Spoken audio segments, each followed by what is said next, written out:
You're absolutely correct that to start a digital nomad life with a place nearby, because I know that you can find a lot of English speaking digital nomads and young generation in Tbilisi speaking English.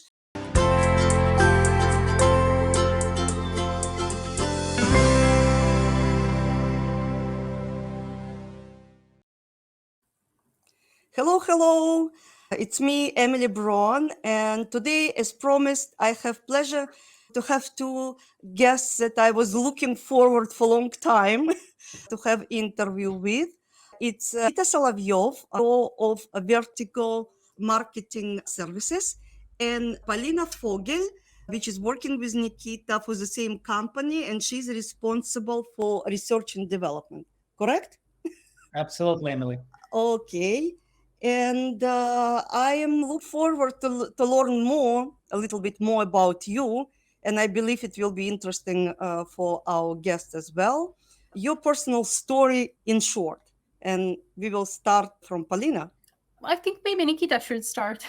First of all, thanks a lot, Emily, for inviting us. It's a huge pleasure talking to you and to have this opportunity to speak a little bit more about our lifestyle and how things are changing so fast and how we're trying to adapt to all the pace. But yeah, let's just start from the very beginning.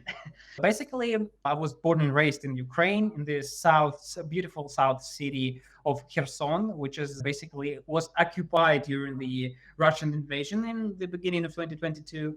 And that was like the whole my life. Basically, I spent all my years out there. I found it the first job. I started my early career in Kherson. I actually spent all my childhood, all the friends, all this stuff. But eventually, when the war hit, I was like somewhere in the middle of my career, trying different opportunities. So basically, I have a background in business development, in sales, in project managers. I swept multiple industries, starting from heavy shipbuilding and in my native city, and finishing with the digital marketing, working for other companies in Europe. But eventually, even when the COVID hit, I would say got a first remote job and will climb the career ladder. But let's say life gives some corrections and some circumstances where you should like change. So basically, this was the point. I was employed like a full-time employee at the company from Europe, and that was my status quo when the war hit. So basically, there were no so many opportunities to work remotely still, to be safe, and to have all the necessary environment to still grow and develop like your career and your personal growth. So basically, that's the point when the story goes in another direction. But I think we will go to that a little bit further on.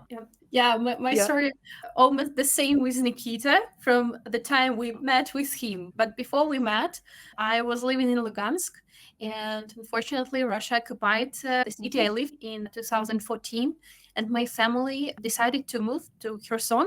Actually, for me, it's still a mystery why my parents chose those city.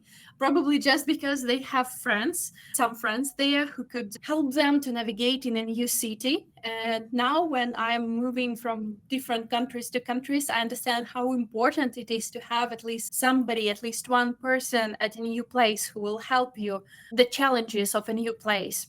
So, yeah, I was at school when we moved to Kherson, and I met Nikita in Kherson. We became friends from that time. We also studied at the same university, but in a different courses. And we continued our friendship in university. We started dating at that time. And I was also working for a European company, but I was located in Kherson. So it was sometimes hybrid work, but mostly remote. And I have never imagined that I would really leave my country before the invasion of Russia in 2022. Yes, that is my story. Basically, the story of how we became both life partners and business partners at the end of the day. So that's been a hell of a ride, in a good sense, of course. Sound like ups and downs, anyways, but still very exciting.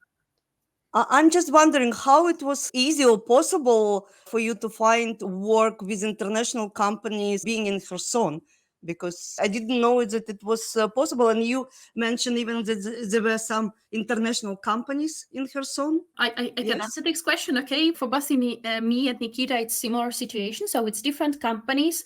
They have headquarters in Europe. My company has headquarters in Portugal. Nikita's company had headquarters in UK, but they all have representative in Ukraine, in Kiev, of course, in capital. But it was the period when remote work became very popular. It started before the COVID. And so it was very easy to find remote job, and they didn't care about your location. They just cared about your knowledge, your skills. And both of us, we were studying English in university. Nikita is a translator and I'm applied linguist. So for us, it was pretty easy to find something like that. Great. I'm really happy to hear about these opportunities. And now I understand that you actually became remote workers before COVID times, actually before it became a big trend. So you are one of the pioneers of international remote work. And just to share from my side, actually, I lived 1 year in Kherson. It was my first year of university so Wow. many years ago.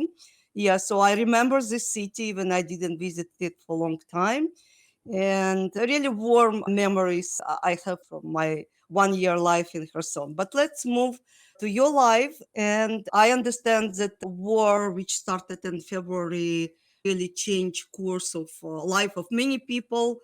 And you found yourself, or how it happened. So what you can tell about this? What are your impressions after living for some time in Georgia? Let me just go first. So the answer to this question is that Georgia met us really hospitably, and it was a really great country indeed. People are really kind. There is basically no vivid language barrier because they basically speak Russian or English. At least younger generation, they speak English very well. Older generation, they usually speak Russian. So we are like bilingual, and that's why there is no reason for us not to communicate with the local. So everything was pretty much settled. We really enjoyed our stay in Georgia. To our honest opinion, it's a really great choice if you want to have a very middle kind of a lifestyle. So you can find something ancient, something really traditional out there in Georgia. In at the same time, you can find really great like vast amount of people who are really into some digital nomadism. You can find some international livers, the guys who are moving all the time. They have a really busy centers, especially in Tbilisi, it's like a capital city. Because of course, if you go to the sea coast, you will see a completely different lifestyle. Like the people all chill, they're all just having fun. So it's like not the same. So we can judge our say main opinion about Georgia of the capital city. Yeah. And Tbilisi is really great capital city.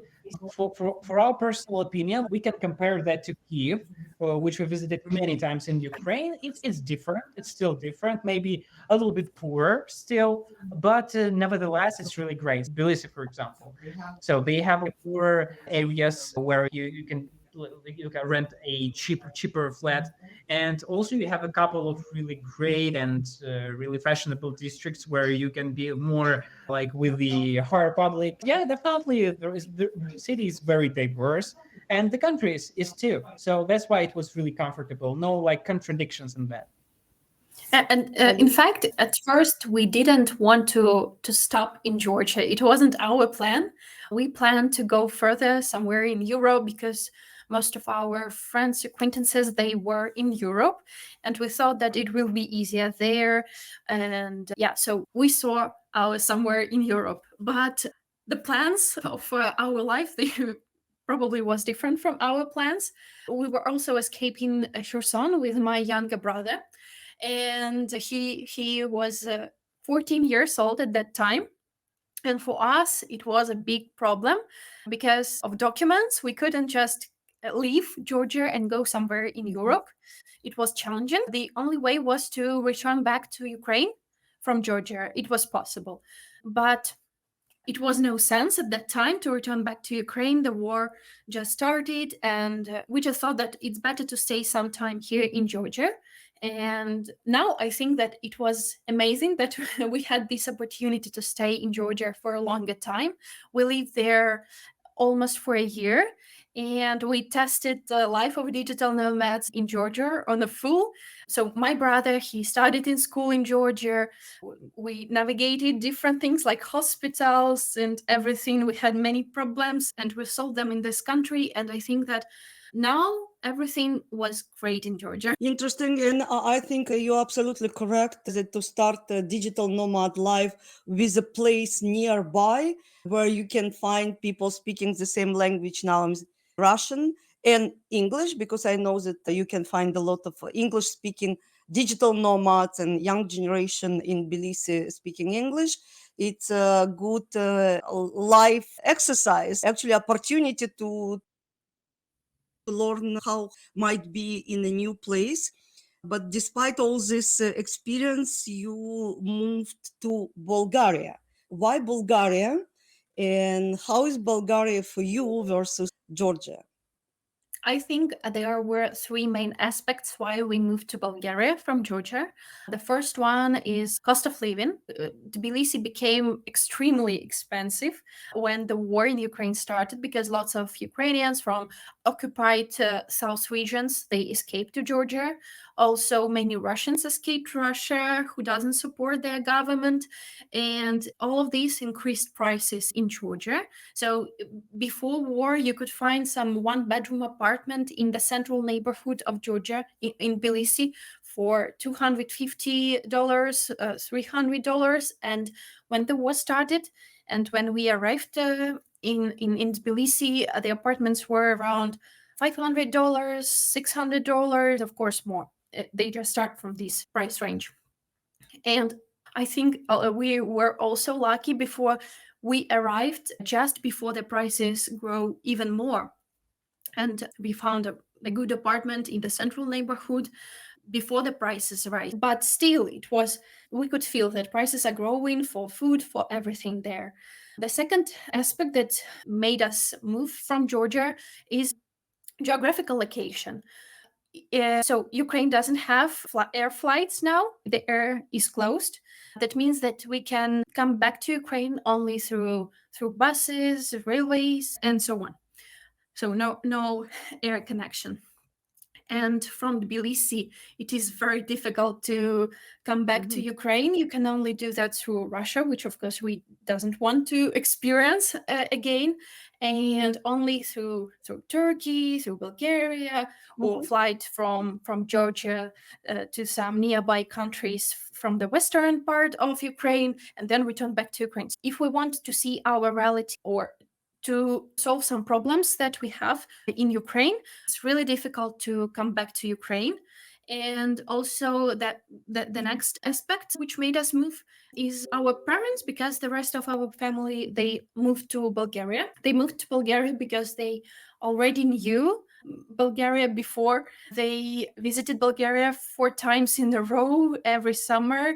They liked the places, they knew the cities, so it was something known for them. And when you're in the stress, of course, you don't want some additional challenges of a new place. So we moved to Bulgaria. Yeah, I just wanted to add that the fact that it's really geographically close to Ukraine make this territory full of other Ukrainians, which is basically really warm to your heart to meet people from your motherland.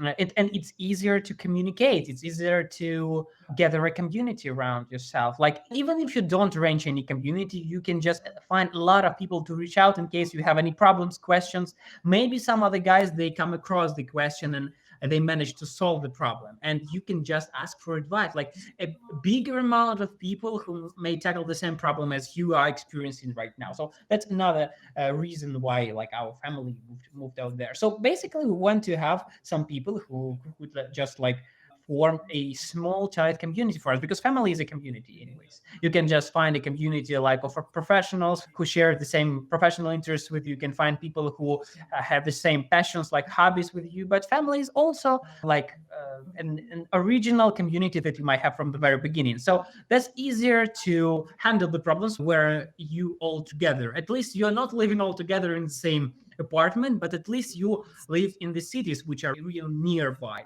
And currently we are living on the seashore. So basically there is a Burgas province, and it's called Nisabar municipality, where like a lot of villages, they come like in a row. And that's why we just spread it across all those villages to live our life here. And that's might be another. So it's pretty comfortable out here to, yeah, I could say that there is not a lot of fun. It's just in this place, but at least it's really cool and a pretty beautiful place out here. If you want to have some fun, of course, you can just go to nearby cities like Burgas, maybe Plovdiv.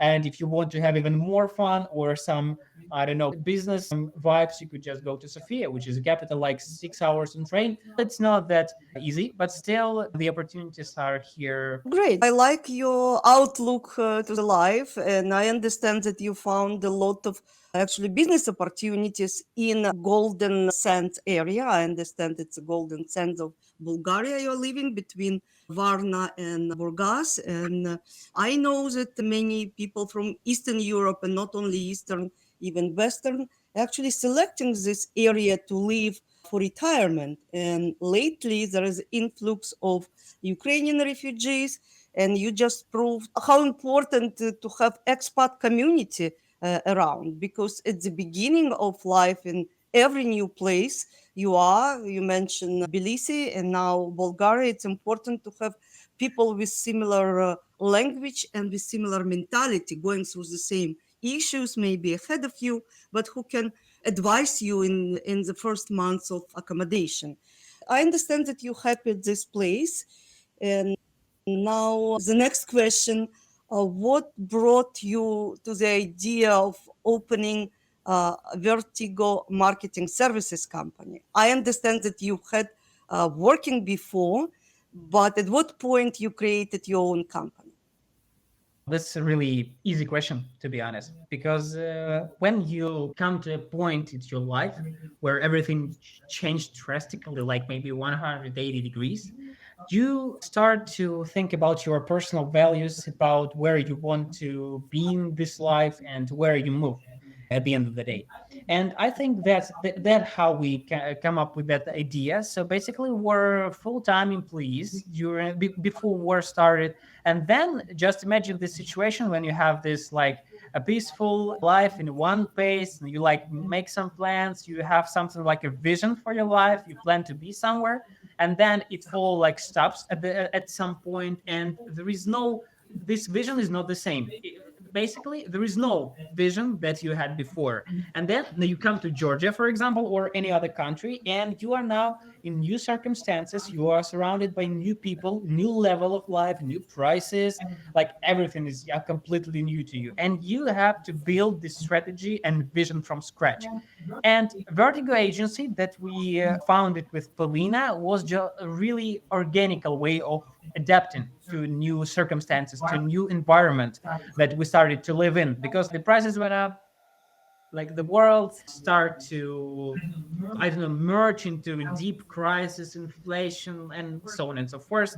And basically, we started to think that we need some degree of independency. The war shows us that it's really important to be independent from some factors. We need to understand that we couldn't rely on, I don't know, depend on something for 100%. So we decided to make an asset for ourselves, because every business is an asset, basically, because you grow it with time, like a personal brand. Like, for example, your business, Emily, like it's your assets which you grow over time. Your consulting business, like you work for it and you build it in the long game, like a marathon. You treat your personal brand and a business like a marathon. And that's why we decided that we need to build this kind of asset from scratch to start run this marathon, because life is a really interesting thing, but you have to do something to, if you want more, you should do more. So that's why we decided that instead of having a job, like a full-time job, we need to think about a side hustle. So every normal grown business at some point might start from a side hustle, where you just start building the asset, like website, trying to make your offer clear and concise, and you're trying to understand like where is your fit into the industry, and so on and so forth. So we started to treat this as a side hustle of ourselves. to basically to grow the businesses into something bigger. And then at some point when we understood that we have a couple of clients and we can just, I don't know, just continue with working with those clients and expand the base, we just decided to quit the full-time job or even switch some of our clients from full-time employers to a freelance contractors. And that's how we just gradually came up with that idea. So basically that wasn't easy, but it required a lot of extra effort, because when you work like a full-time, you at least work 8 hours per day, maybe even less, but anyways, it's 8 hours or something like that. And you need to do every time before or after work, you need to go some extra mile in order to have something. So yeah, it was kind of a challenge, but still it's 100% worth it. So you now become more and more independent from, I don't know, our outer factors. Thank you. I understand about importance of being independent and business independent. So now my question: what kind of services Vertigo company is offering? Okay, so it's pretty easy. No brainer. Basically, we help companies to build their brands with the power of content marketing. So we have a system, like it's called Vertigo 360 system, which is designed to help brands to succeed, to become worthy, to become really prominent. So we basically help them to grow their followers base, their lead base, to attract, I don't know, signups for their startups, for example, to attract investors or whatever to their business might need. Basically, we help to attract the right people to other guys' businesses. So that's pretty simple. But we do that organically with the power of content marketing, because content marketing is free. You don't need to pay for some paid ads. You don't need to pay to Google, to Facebook, to whatever corporation you might have in mind. You can just do that with the power of engagement and the power of content. So basically those kind of things that help you to grow organically in any kind of social media, and then transform that kind of audience into something more, something that your business might need. Those are might be like, I don't know, users, clients, investors, whoever you might have in mind. So basically that's what we do. And we do that for mostly tech-driven businesses. But anyways, we are also we also have experience with growing even consulting businesses as well. So basically, our portfolio is pretty broad. Interesting. Can you mention several examples of your portfolio, specifically speaking about tech-driven businesses? Yeah, absolutely. We used to work with the startups from Europe mostly, and those are from such industries as space tech, health tech, even MarTech solutions, and many others. And of course, fintech, everything that has this tech suffix. So these are guys we worked with. Basically, we help them to develop their content strategies, content marketing strategy especially, and to craft this content from scratch. So basically, there were analytical dashboards, some tech consulting businesses, some startups that are early stage and require some explanations of what are their solutions, because content is a great way to explain your solution to broader audience. Like, imagine you have a really complicated, sophisticated kind of a system that is designed to do something very specific, but you don't know how to explain how the system works. And here comes content, when you can create a video, explainer, guide, analytical article, guide article, or whatever, and just distribute it in the right way so the audience can catch your point and just be interested, to sparkle this curiosity from the audience and bring those people to your startup, just to start working with them, to get their feedback, maybe to get them curious to make a sign up or pay you money. So basically that's like a lot of work required. That's our, let's say, that's our typical client. And now I have a question to Polina. I'm just curious how you divide your work responsibilities in a company. Even I know that you have different titles, but you have, I believe, different strong sides. So how you working together? Yeah, I think that when we started Vertigo, it was clear for us what strengths both of us have and what our weaknesses. We thought that we could easily divide all of the responsibilities, but it turned out that at the first steps it's really difficult to divide all of our responsibilities, and we just discussed who can do what, who can energy for these, who know how to do these, who can do sales, for example, who can do the content strategy, who can write content, who can edit content, who can do visuals, and so on. I think that in the future, when we will grow and we plan to grow, these responsibilities will be divided as we thought at the beginning. For example, Nikita is a better manager, and I prefer more creative work. So who is writing? Actually, who's creating written content? Yeah, both. I didn't understand now. Yeah, both. Both? Yeah, let me just elaborate a little bit on that. Like, it's a really great book. I'm really don't remember the name, but it was written about co-founders. And the main example of great co-founders like Steve Jobs and Steve Wozniak, basically those are different type of personalities. It's not exactly the same situation with me and Polina. It's not like the situation where one of us is completely backend and the other guy is completely front end. It's not like the same, but still we possess different characters and, I don't know, pieces of character that allow us to. I'm maybe more extroversial and I can do the representative job and could take care of sales. Polina, instead, if she's more creative, she can work internally and really pay a lot of attention to details. So some things that I personally lack, Polina can compensate that. Basically both in life and business. No, it's excellent, and it's actually how life is working in best way. And I think in a business there's the strengths to understand from the beginning, or as you will develop, what are strengths each of you have, so you complement each other, but you rely on each other and can cover in case it's needed. Life might turn different way and somebody don't feel good, so other one can take this assignment on. For some reason I thought that Nikita is the main copywriter and Polina is responsible for technical side, but now I see it's all moving.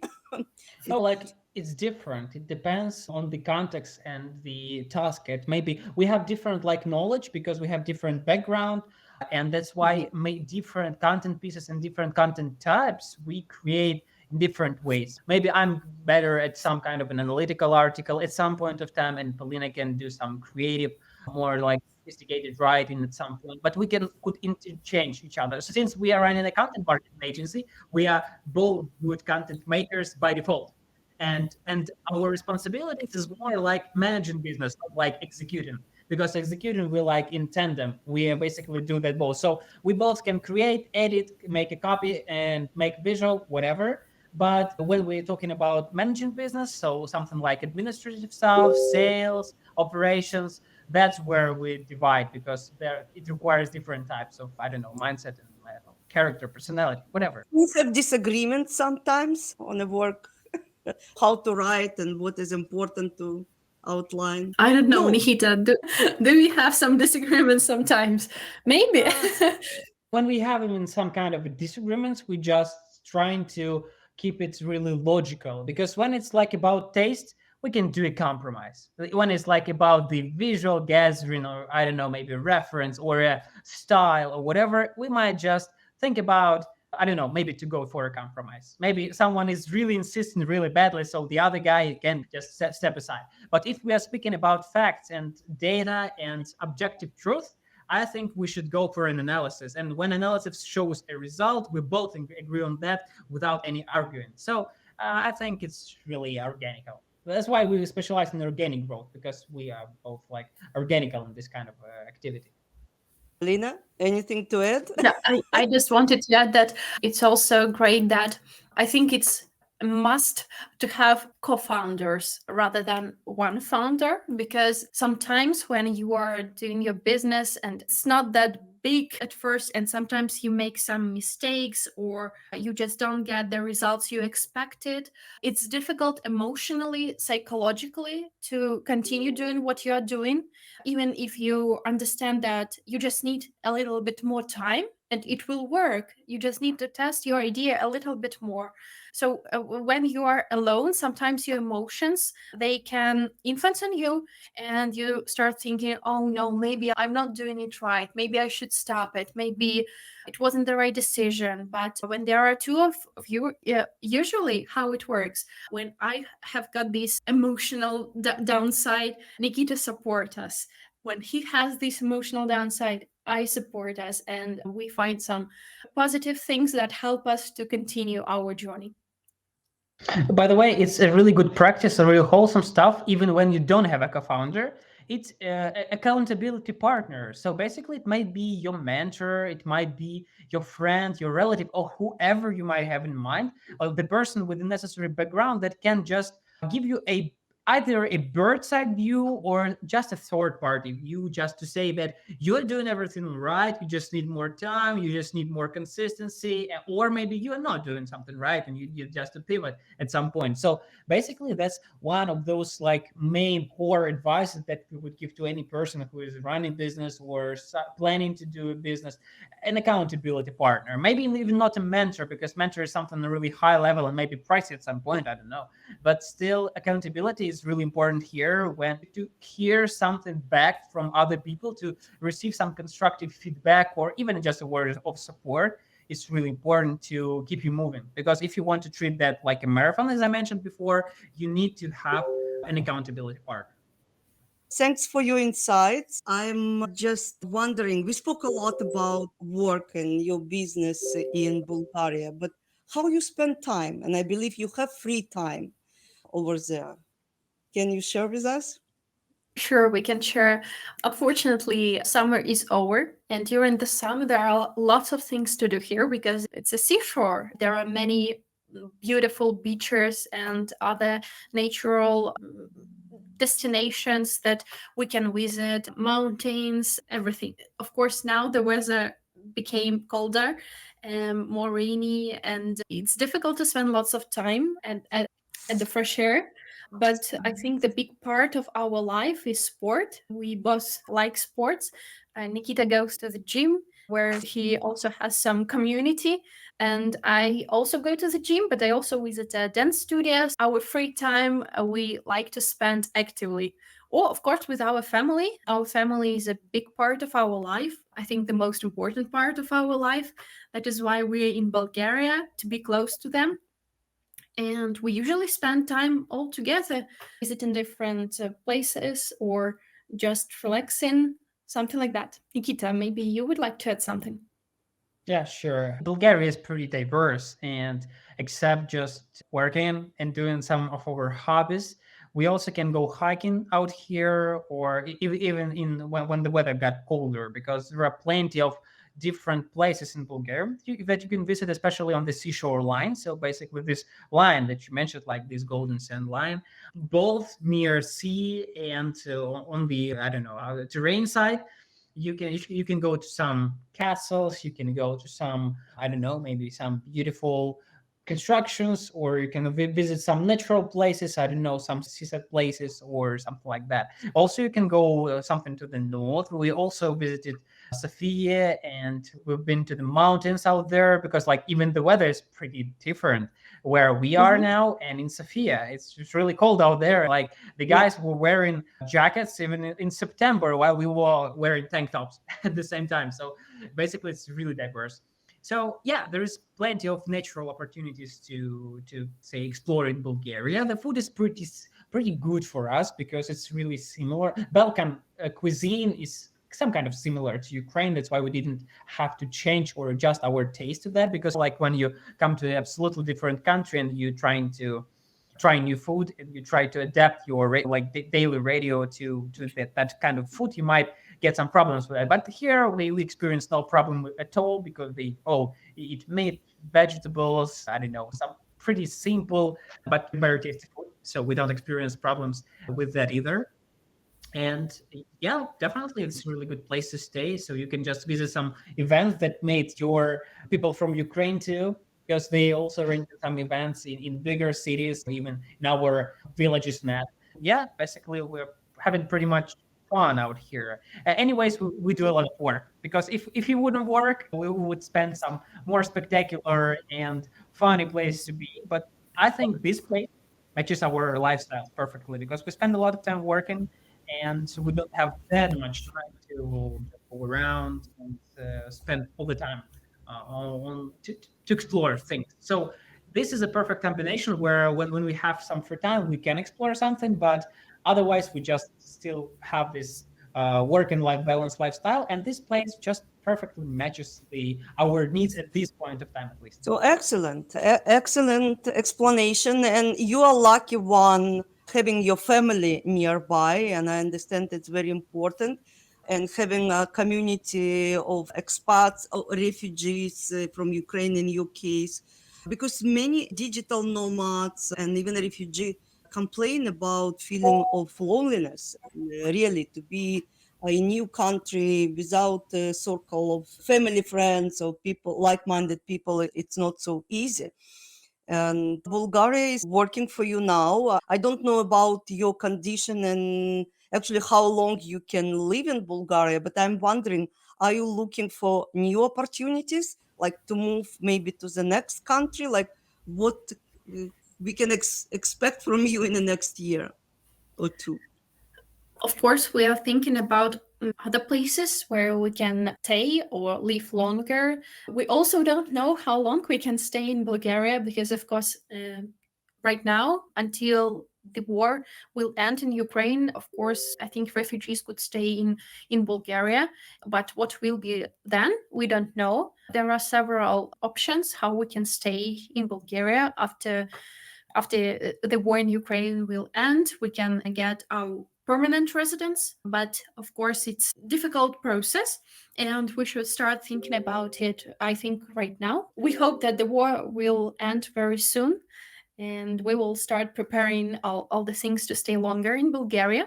But as you mentioned, many digital nomads, they feel lonely here, especially at the seashore, because we're just happy that there are so many Ukrainians here. And this is community which is mentally, in the mentality, very close to us. So it's easy to us to live here. Yeah. And many Ukrainians, they start doing businesses here at the seashore, many restaurants, cafes, and beauty salons, and so on. But if you're not a Ukrainian, it's pretty lonely here. Everything is closed during the winter, end of autumn, and beginning of spring. In our building, in our part of the building, there are only 2 apartments where people live right now. All the rest of the apartments, around 30 apartments, are empty. And so there are not much people here. And there are not many Bulgarians here. Most of them try to move to bigger cities during the colder season. So you don't have much to do here. But there's Vertigo, which is famous in Bulgaria as a digital nomad Exactly. hub. We haven't tested it yet, but we plan to go there at the end of the winter. And maybe we will like that place more and we will see where we will stay. We also consider Poland as a possible place for relocation. It is also very close to Ukraine. It's a big benefit for us. We have some friends there. The language is easy to learn and the mentality is similar to us. We're still thinking about this plan. I think in a year we will see. But nevertheless, we Okay. plan to travel even more to understand how like the Europe ranges, because we have the understanding of how people live in Europe, especially our guys from Ukraine, how they change countries, change places, and whatever. But still, we need to do that ourselves, and then we'll proceed to other continents. We also really fond of Latin America, and we would love to visit it one day. That's one of our topics of interest. We also would love to pay attention to Asia. That's not our mentality, but for traveling purposes, to understand maybe there are some beautiful and like personal matches might be out there to explore those places. Yeah, definitely we will spend some traveling, but there is a really important accent here. Now we check everything and we just trying to estimate everything from the point of view of living, because before, when we travel to any kind of a place, we were just tourists. We just having fun. We was just chilling. We weren't just looking at the prices at I don't know, maybe a rent price. I don't know, gas, electricity. I don't know how to obtain a visa and some other particularities. But now we are really precisely looking at these various aspects when we travel. So we're going to completely change our attitude and approach to traveling in the future to understand maybe there are some better places for us. The life is a long journey when we never know. So yeah, I'm pretty sure the next year is going to be really interesting. I really adore your attitude and your adventurous spirit and understanding that all should be tried on your own experience, because even stories of somebody else, maybe your friends, and their impressions might be different from your personal impressions from the same place and from the same city. And I really wish you will visit the Bansko, which I heard and a lot about it. And actually, it's a skiing resort and it's good at summer as well. I believe that prices might be more like higher than where you live now, but I believe you will find a lot of like-minded people from different countries, because what I didn't hear from you so far about your any interaction with Bulgarian with people from Bulgaria, and I'm trying to understand if you're learning Bulgarian and how on this front you are operating. Nikita, maybe you want to answer because you talk with Bulgarians more than me. It's really interesting because at first, let's start from language part. Ukrainian and Bulgarian pretty similar, and at first, when a Bulgarian talks to you, you might feel like you don't understand a word, but like distinctively. But at the end, you understand what they want from you and all what they ask you about, and that's funny every time. But anyways, we're trying to learn some Bulgarian a little bit since we are staying here. We don't plan like to move like in a couple of months or whatever. So of course we're trying to learn the basics. It's easier in any country of the world. I'm pretty sure about that. If you know the basic language of the country, you will be treated more with more respect. Like the people start to respect you. They are more, I don't know, polite, kind, and whatever they can do. They will do their best to help you to and to be in touch with you because you are showing respect to their culture and their language. That's really important. It's very clear for us as linguists. We understand the importance of that aspect of their lives. But nevertheless, Bulgarians are pretty nice people. I don't know, they're really just really nice folks. I'm pretty sure that all Balkan countries they share the same mentality. But anyways, they are pretty open to you. And it's really interesting that in Bulgarian seashore, you don't need to put a lot of effort to communicate because these people are more open to understand you, to solve your problem because they're tourist oriented. And no matter what I don't know time of the year it is, they are going to switch to some of your language. They're going to assist you anyways. But if you go further in the country, you might come to a problem that they won't talk or speak to you in Russian, Ukrainian, or English, or whatever you language you will pick to talk with them. So that might be a challenge to go deeper in the country. But here on this shore, we're pretty comfortable with talking to other people. Yeah, that's our impressions from talking to Bulgarians. Yeah, well, definitely. We also referred to clinics to solve some health problems with family members. We went to some services where administrative services where we need to settle some papers. We also tried to fix some tech and to do other like this, like homebounded stuff. And it was pretty easy for us. So even at some point, Bulgarians didn't switch the language. We got everything pretty much clear. So maybe it's just a case for us. Maybe for other people, it's not that easy and not that clear. But at our place, in our situation, we are pretty comfortable talking to Bulgarians. Of course, Bulgarians might be different as Ukrainians and other people in the world. So everything depends on what people you pick for yourself to talk to. And this is really important too. So you'd better pick the right guys everywhere where you live, not only in Bulgaria. Yeah, and I want to add that there is no much opportunity to practice Bulgarian, in fact, because as Nikita mentioned, Bulgarians are very tourist oriented.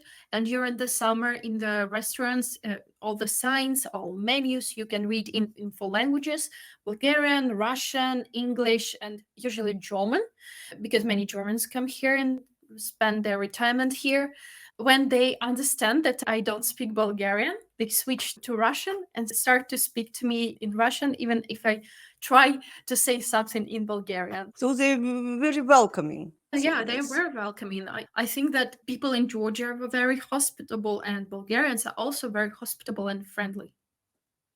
Maybe we're just lucky. Yeah, you're lucky and you're selecting kind of places which are very close by mentality to you, which is very important for the well-being, because and you probably heard different stories when people are moving to completely, like even to like to Germany, to Western Europe. It's a different mentality. That's why to Eastern European it's maybe too hard to assimilate quickly or to feel welcomed and accepted. I learned a lot about you from this conversation. Thank you. And it's not secret, I would say, that we know each other already for some time. And I even noticed you, from what I knew you around a year ago, how you changed. And I'm really happy for you. So my probably last question will be, what are your new plans, development plans for the next year? Speaking about business now. I know that you're working on research and development. I know that you're participating in different online conferences and really working on self-development, personally and business-wise. What you can share with us? Sure, Emily. Thanks a lot. I just wanted to elaborate that about your last call, that we know each other for some time, and I think that the secret of a good interview, when you know the people you talk to and you spoke to them in real life, that's why you might show the depth in the interview, and that's why I think this is a good one. So thanks again for this opportunity to speak. And speaking on business plans wise, I think we are going to expand. Our target goal is not to have all the clients in the world or to be the biggest agency in the world. We just want to build our business for ourselves, so it allow us to live our comfortable and best life possible. So the initial goal is to create a couple of project teams that are going to collaborate on multiple clients and different projects at the same time. So we could create this internal group of people working on multiple projects and growing our client businesses. That's our main goal. It might be not even the goal for the whole year, because it requires some time.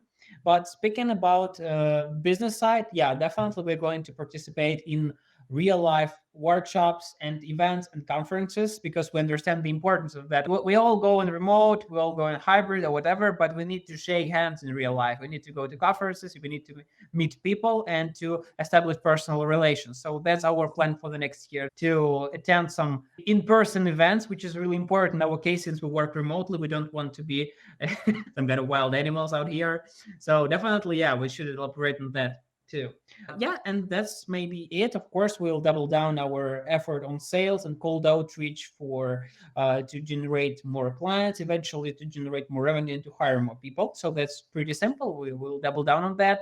So also, we will develop both our personal brands and the agency brand too, because you need to be visible too. You when you make a boots, but you don't own one. But this we'll try not to make this case with us, because when you're trying to grow others' brands, your brand might be underdeveloped. So yeah, we'll definitely put some attention to that too. Yeah, and personally wise, we will also, I don't know, I just increase our qualifications.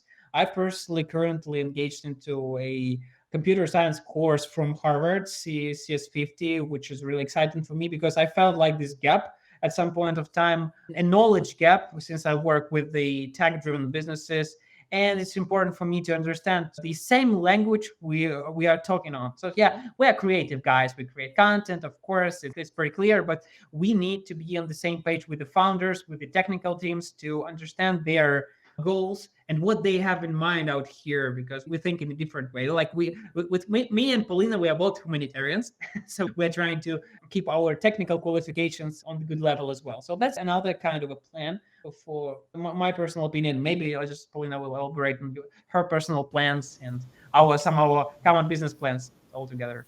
Yeah, I can add that it is both my personal goals for the next year and of our company is to focus a little bit more and to develop better our skills in video editing, because with almost every tech business we talk this year, we were asking them about video content. What do they think? Do they want to use it to grow through it?